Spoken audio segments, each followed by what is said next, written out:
Sahabat HR, banyak perusahaan berpikir bahwa setelah terbitnya PP nomor 35 tahun 2021 yang saat ini telah disahkan menjadi undang-undang, status PKWT diizinkan secara hukum untuk semua jabatan dan semua jenis pekerjaan. Tidak demikian.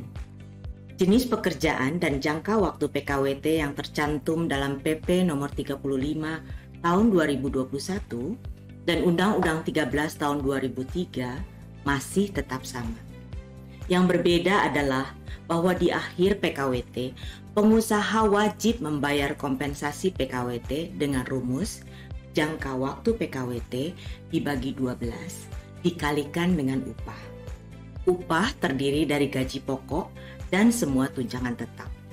Contoh, pada tanggal 1 Maret, perusahaan merekrut seorang karyawan dengan status PKWT selama 6 bulan. Sehingga periode PKWT adalah sejak tanggal 1 Maret sampai dengan 31 Agustus. Maka, di akhir PKWT, perusahaan harus membayar kompensasi PKWT sebesar 6 dibagi 12 dikali upah atau setengah bulan upah. Seperti dikatakan tadi, upah adalah gaji pokok dan semua tunjangan tetap. Pertanyaannya, apakah apabila PKWT ini diperpanjang, perusahaan tetap harus membayar kompensasi PKWT? Jawabannya adalah ya. Dan kompensasi ini harus dibayarkan sebelum perpanjangan PKWT. Sekarang, kita akan lihat pekerjaan-pekerjaan apa saja yang dapat diadakan dengan status PKWT. Ketentuan pokoknya adalah PKWT tidak dapat diadakan untuk pekerjaan yang bersifat tetap.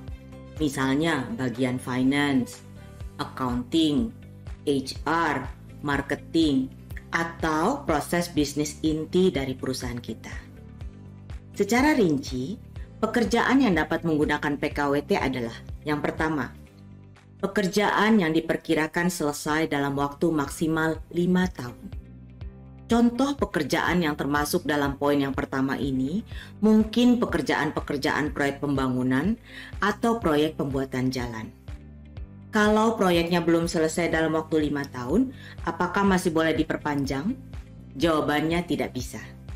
Kalau proyek selesai sebelum PKWT selesai, maka PKWT itu putus demi hukum pada saat selesainya pekerjaan tersebut. Jenis pekerjaan kedua yang boleh menggunakan PKWT adalah pekerjaan yang bersifat musiman, yaitu pekerjaan yang tergantung pada musim atau cuaca tertentu. Contoh pekerjaan yang musiman adalah pekerjaan yang berhubungan dengan panen misalnya. Pekerjaan yang tergantung pada cuaca tertentu, contohnya di daerah tertentu yang memerlukan sungai sebagai sarana transportasi misalnya, perahu hanya bisa jalan ketika musim penghujan, ketika air sungai memadai untuk perahu berlayar. Jadi, pekerjaan ada hanya ketika musim penghujan. Contoh lain adalah pekerjaan yang merupakan pekerjaan tambahan yang dilakukan untuk memenuhi pesanan atau target tertentu. Misalnya, penambahan karyawan ketika musim liburan tiba untuk perusahaan-perusahaan di bidang hospitality, yaitu hotel atau industri pariwisata. Yang ketiga, pekerjaan yang berhubungan dengan produk baru, kegiatan baru, atau produk tambahan yang masih dalam proses percobaan atau penjajakan. Ketika proses pencobaan atau penjajakan telah selesai dan ternyata produk baru atau kegiatan baru tersebut berlanjut, maka pekerjaan tersebut tidak bisa lagi menggunakan PKWT karena sudah menjadi pekerjaan yang permanen. Yang keempat, pekerjaan yang sekali selesai. Contohnya misalnya, pada saat sebuah perusahaan mengadakan sebuah event pameran. Nah, sahabat HR, hanya 4 jenis pekerjaan itulah yang boleh menggunakan PKWT. Satu hal lagi yang harus diingat, status PKWT tidak boleh menggunakan masa percobaan ya.